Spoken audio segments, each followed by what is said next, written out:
Hello mga friendies! So siya nga pala ang aking old friend. Dinayo ako all the way from Bacoor, Cavite!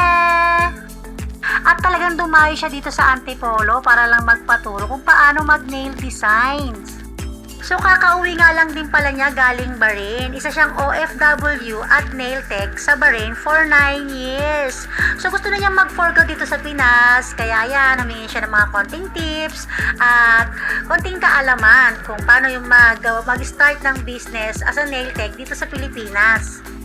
At ayan, itinuro ko nga sa kanya lahat ng mga gusto niyang malaman nail designs at nail techniques. At itinuro ko rin sa kanya kung saan nakakabili ng mga nail supplies. At syempre, ginawan ko rin siya ng soft gel nail extension at ito ang nail design na kanyang pinagawa. Yan, ang cutie-cutie at sobrang saya niya.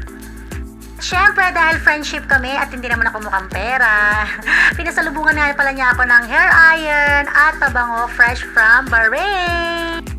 At syempre, may pa-certificate din tayo, o diba, Shala for the pink. Thank you, Fel, sa pagdayo dito sa Antipolo. Sana may natutunan ka sa akin at magamit mo sa iyong mga future clients. Good luck sa iyong magiging nail business. At ayan, ingat sa pag-uwi. Thank you and see you again!